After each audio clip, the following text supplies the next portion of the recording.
Bible പുതിയ നിയമത്തിൽ നിന്നുള്ള വായന ലൂക്കായുടെ സുവിശേഷം 20-ാം അധ്യായം.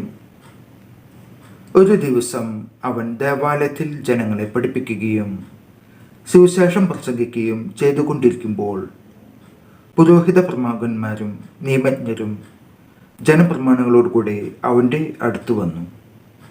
അവർ അവനോട് പറഞ്ഞു, എന്ത് അധികാരത്തിലാണ് നീ ഇതൊക്കെ ചെയ്യുന്നത്? അഥവാ നിനക്ക് ഈ അധികാരം നൽകിയതാരാണ് എന്ന് ഞങ്ങളോട് പറയുക. അവൻ മറുപടി പറഞ്ഞു, ഞാനും നിങ്ങളോട് ഒന്ന് ചോദിക്കട്ടെ, ഉത്തരം പറയുവിൻ. യോഹന്നാൻ്റെ ജ്ഞാനസ്നാനം സ്വർഗത്തിൽ നിന്നോ മനുഷ്യരിൽ നിന്നോ? അവർ പരസ്പരം ആലോചിച്ചു. സ്വർഗത്തിൽ നിന്ന് എന്ന് നാം പറഞ്ഞാൽ പിന്നെ എന്തുകൊണ്ട് നിങ്ങൾ അവനെ വിശ്വസിച്ചില്ല എന്ന് അവൻ ചോദിക്കും. മനുഷ്യരിൽ നിന്ന് എന്ന് പറഞ്ഞാൽ ജനങ്ങളെല്ലാം നമ്മെ കല്ലെറിയും. എന്തെന്നാൽ യോഹന്നാൻ ഒരു പ്രവാചകനാണെന്ന് അവർ വിശ്വസിച്ചിരുന്നു. അതിനാൽ അവർ മറുപടി പറഞ്ഞു, എവിടെ നിന്ന് എന്ന് ഞങ്ങൾക്ക് അറിഞ്ഞുകൂടാ. അപ്പോൾ യേശു പറഞ്ഞു, എന്തധികാരത്തിലാണ് ഞാൻ ഇത് ചെയ്യുന്നതെന്ന് ഞാനും നിങ്ങളോട് പറയുന്നില്ല. അവൻ ജനങ്ങളോട് ഈ ഉപമ പറഞ്ഞു. ഒരു മനുഷ്യൻ ഒരു മുന്തിരിത്തോട്ടം നട്ടുപിടിപ്പിച്ചു. അത് കൃഷിക്കാരെ ഏൽപ്പിച്ചതിന് ശേഷം ദീർഘനാളത്തേക്ക് അവിടെ നിന്ന് പോയി. സമയമായപ്പോൾ മുന്തിരിപ്പഴങ്ങളിൽ നിന്ന് ഓഹരി ലഭിക്കേണ്ടതിന് അവൻ ഒരു വൃത്തിനെ കൃഷിക്കാരുടെ അടുത്തേക്ക് അയച്ചു. എന്നാൽ കൃഷിക്കാർ അവനെ അടിക്കുകയും വെറും കൈയോടെ തിരിച്ചയക്കുകയും ചെയ്തു. അവൻ മറ്റൊരു വൃത്തിനെ അയച്ചു.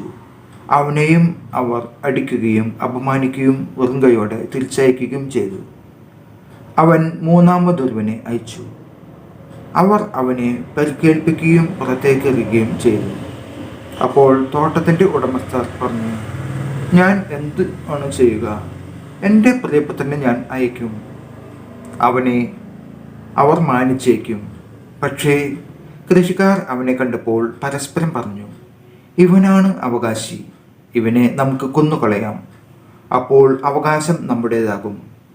അവർ അവനെ മുന്തിരിത്തോട്ടത്തിന് വെളിയിലേക്ക് എറിഞ്ഞ് കൊന്നുകളഞ്ഞു. ആകയാൽ മുന്തിരിത്തോട്ടത്തിൻ്റെ ഉടമസ്ഥൻ അവരോട് എന്തു ചെയ്യും?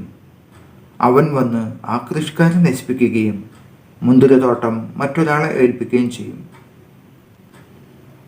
അവർ ഇത് കേട്ടപ്പോൾ ഇത് സംഭവിക്കാതിരിക്കട്ടെ എന്ന് പറഞ്ഞു. യേശു അവരെ നോക്കിക്കൊണ്ട് പറഞ്ഞു, പണിക്കാർ ഉപേക്ഷിച്ചു കളഞ്ഞ കല്ല് മൂലക്കല്ലായി തീർന്നു എന്ന് എഴുതപ്പെട്ടിരിക്കുന്നത് എന്താണ്? ആ കല്ലിന്മേൽ നിബന്ധിക്കുന്ന ഏതൊരുവനും തകരും. അത് ആരുടെ മേൽ പതിക്കുന്നുവോ അവനെ അത് ധൂളിയാക്കും. തങ്ങൾക്കെതിരായിട്ടാണ് ഈ ഉപമ അവൻ പറഞ്ഞതെന്ന് നിയമജ്ഞരും പ്രധാന പുരോഹിതന്മാരും മനസ്സിലാക്കി അവനെ കൈയേറ്റം ചെയ്യാൻ ശ്രമിച്ചു. എന്നാൽ അവർ ജനങ്ങളെ ഭയപ്പെട്ടു. നമ്മുടെ കർത്താവായ യേശു മിശിഹായ്ക്ക് സ്തുതി.